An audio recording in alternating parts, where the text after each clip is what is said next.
אזרחי ישראל, במשך שבועות ארוכים פעלנו ללא לאות כדי להשיג מטרה אחת: למצות עד תום את המאמצים שלנו להשיב את חטופינו. הארכנו את הפסקת האש. הארכנו את הפסקת האש בשבועות כשלא קיבלנו חטופים. הוצאנו משלחות לדוחה, הוצאנו משלחות לקהיר, העלינו הצעות יחד עם המתווכות, קיבלנו הצעות, קיבלנו את הצעת השליח האמריקני וויטקוף.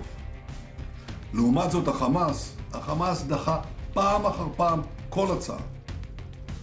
ואני התחייבתי בפניכם פעמים רבות, אם החמאס יעמוד בסירובו, אם החמאס לא ישחרר את חטופינו, אנחנו נחזור להילחם.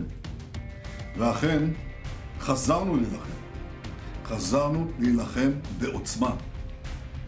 יחד עם שר הביטחון, קיבלתי את המלצת צה"ל והמלצת גורמי הביטחון לחזור ללחימה עצימה נגד החמאס. מכאן ואילך, ישראל תפעל נגד החמאס בעוצמה הולכת וגוברת. ומכאן ואילך, משא ומתן יתנהל רק תחת אש. החמאס כבר הרגיש ביממה האחרונה את נחת זרוענו, ואני רוצה להבטיח לכם, אני רוצה להבטיח לו, זו רק ההתחלה. אנחנו נמשיך להילחם כדי להשיג את כל מטרות המלחמה: שחרור כל חטופינו, חיסול החמאס, והבטחה שעזה לא תהווה עוד איום על ישראל. אבל יש גם אתגרים גדולים שעדיין נמצאים לפנינו. קודם כל בעזה. כבר הוכח בשתי פעימות השחרור הקודמות שבהן שחררנו 196 מחטופינו. הוכח דבר פשוט: הלחץ הצבאי הוא תנאי הכרחי לשחרור חטופים נוספים. הפגיעה הצבאית בחמאס ושחרור חטופינו אלה לא יעדים סותרים, אלה יעדים ששלובים זה בזה. אנחנו בעיצומה של מלחמת התקומה, מלחמת 7 החזיתות, ואנחנו מנצחים בה. אבל המערכה עדיין לא הסתיימה. הערב החות'ים שוב ירו טילים על ישראל. אני מבקש מכם, אזרחי ישראל, יישמעו באופן קפדני להנחיות פיקוד העורף, ונאמר דבר פשוט ואמיתי: הן מצילות חיים. אני גם מאוד מעריך את שילוב הזרועות עם ידידינו האמריקנים נגד שלוחה זו של הציר האיראני בתימן. וכמובן, יש לנו עוד עבודה גדולה לעשות מול חלקים אחרים של ציר הרשע. אבל בדבר אחד אני בטוח: אנחנו יכולים להם ואנחנו נביס אותם. Hamas refused offer after offer to release our hostages. In the past 2 weeks, Israel did not initiate any military action in the hope that Hamas would change course. Well, that didn't happen.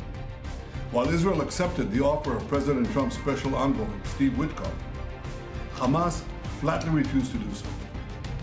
And this is why I authorized yesterday the renewal of military action against Hamas.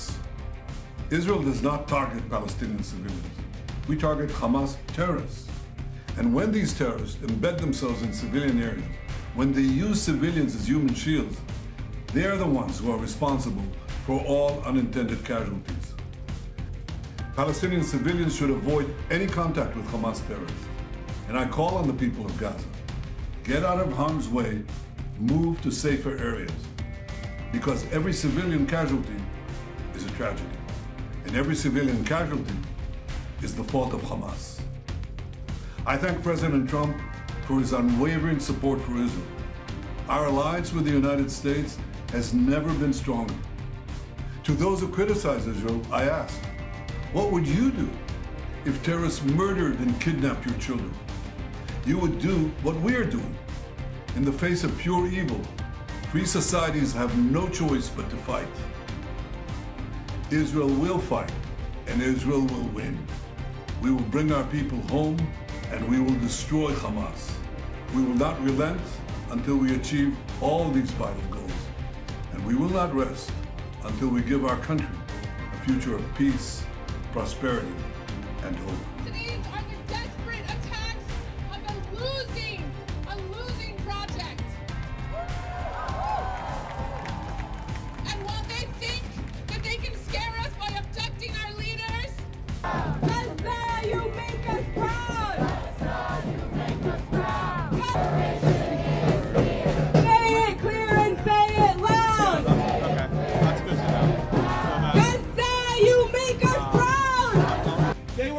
experienced with this magnitude of violence. Ongoing illegal Israeli siege. Now, Israel is declaring all-out war, dropping U.S. bombs on the people of Gaza.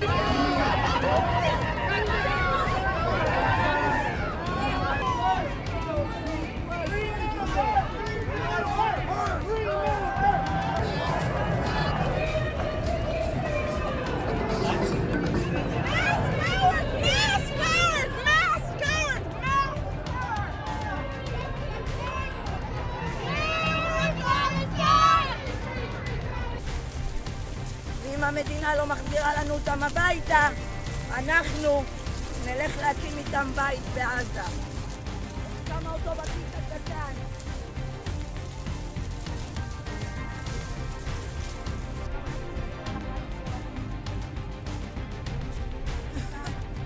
דרך תנועה היא אורה. ואסור לסרב, גם אם זה כולל מוות של לוחמים.